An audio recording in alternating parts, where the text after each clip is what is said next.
Tate Rodemaker knocked out of this game for a couple of plays, took a hit to the head, got sandwiched on a 4th down play. Player was ejected for targeting.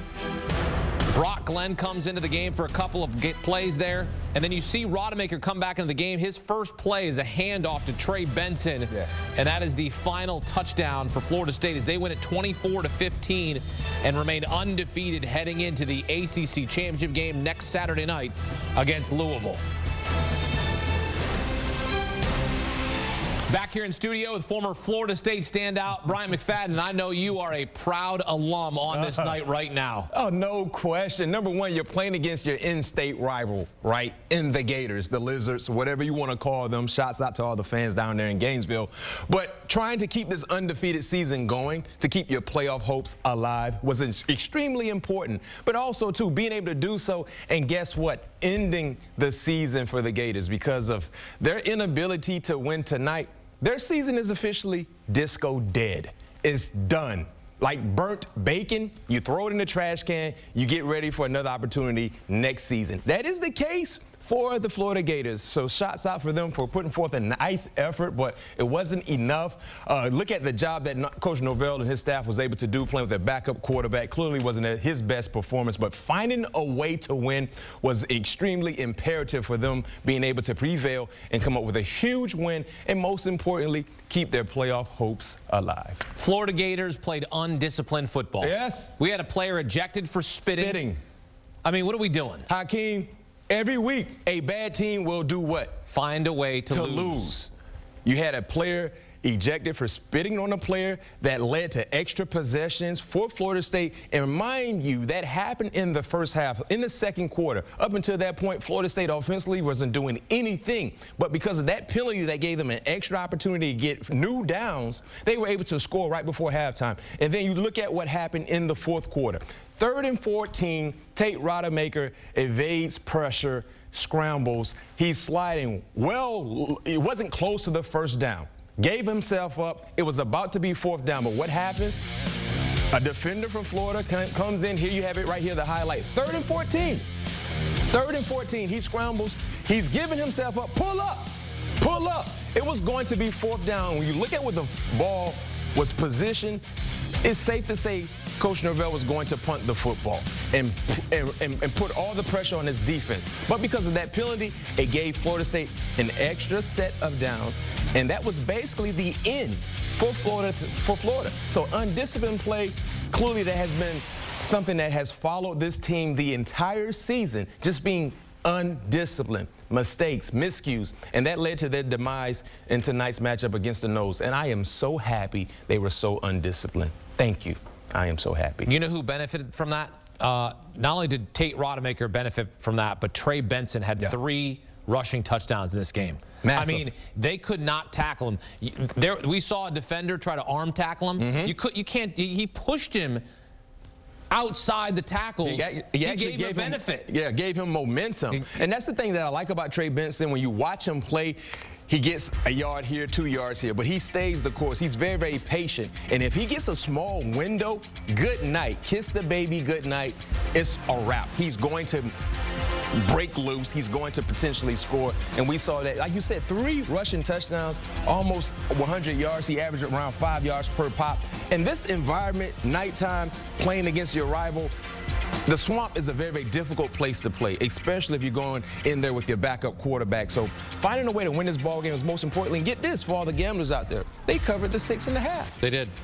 This is 18 straight wins for Florida State, as you see here, their longest winning streak since a program record 29 from 2012 to 2014, which is the last of their 3 straight ACC championships when they won in 2012, 2013, and 2014. And when you look at what they were going to do this week without Jordan Travis, you knew there was going to be emphasis on the run game. Yeah. The guys up front delivered. Trey Benson delivered. Tate Rodemaker able to navigate his way throughout this game.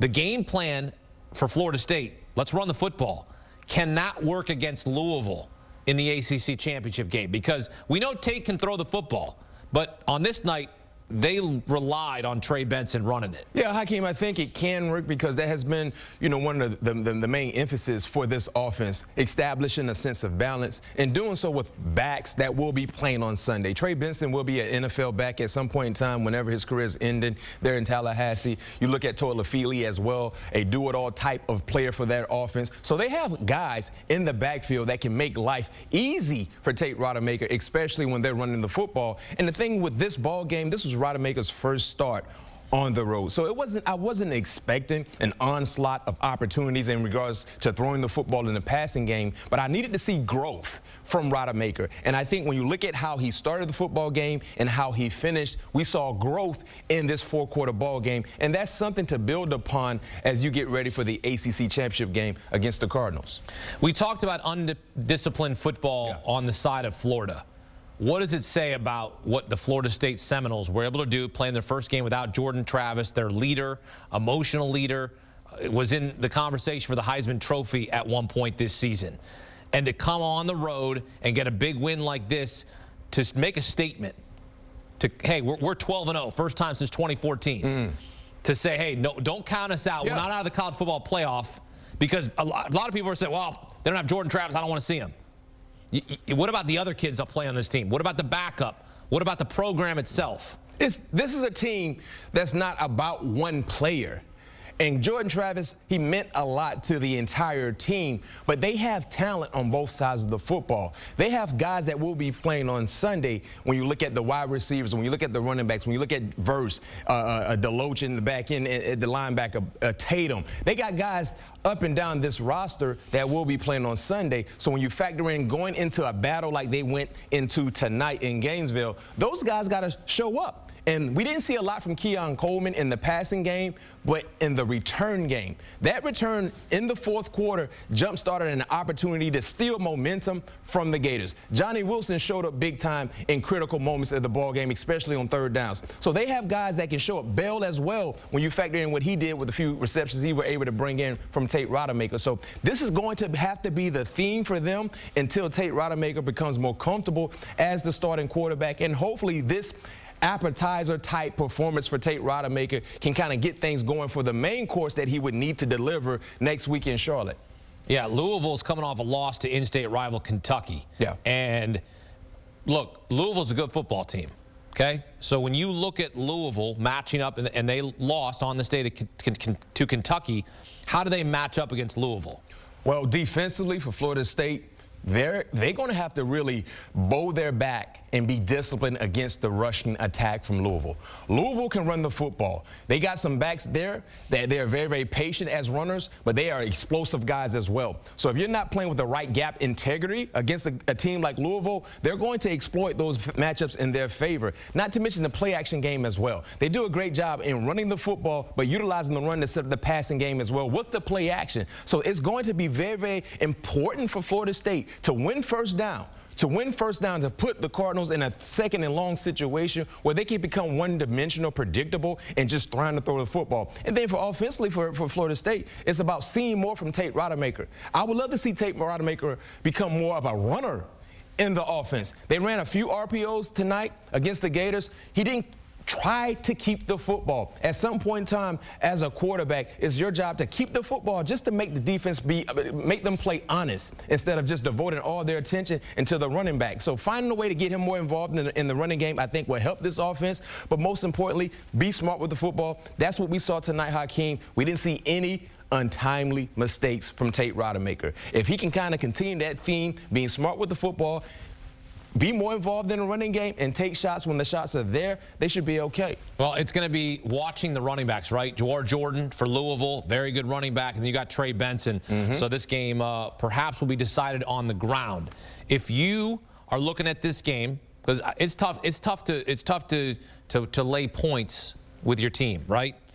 Florida State's a 4.5-point favorite next Saturday night against Louisville.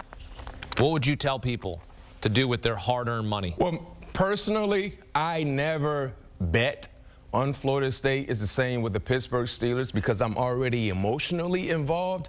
And the last thing my heart and my soul needs is to be financially involved as well. I can't take that. But for you guys that are looking for some early advice, take the nose. I mean, they were laying 6.5 tonight on the road in a very, very difficult place to play with a backup quarterback, and they covered the spread. One thing I know about good teams not only win, but they cover the spread as well. A neutral site in Charlotte. I mean, this is a team in Louisville that's playing pretty good football, yet they took one on the chin tonight, earlier today against Kentucky, so you know they will be inspired and motivated to try to find a way to accomplish an ACC title. But I got to ride with the nose. What else do you think I'm going to say? Lay them. Yeah, that's what you need to do. Just lay them. Run it. There it is. Don't think twice. I just don't do it because I'm emotionally involved. I can't be financially, emotionally involved at the same time. A wise man once told me, you don't bet on your team. Yeah. A wise man once told me. Smart man. I don't bet on the Cleveland Browns. I didn't bet on Ohio State today. Yeah. So you don't bet on Florida State. But you know what? You should think about betting on Florida State to get into the college football playoff. Because if they win out, they're going to have a seat at the table, B-Mac. Yeah.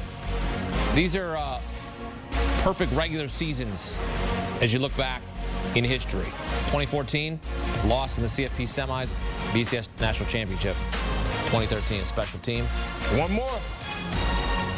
Beat Louisville, and Florida State has earned a seat at the table in the college football playoff.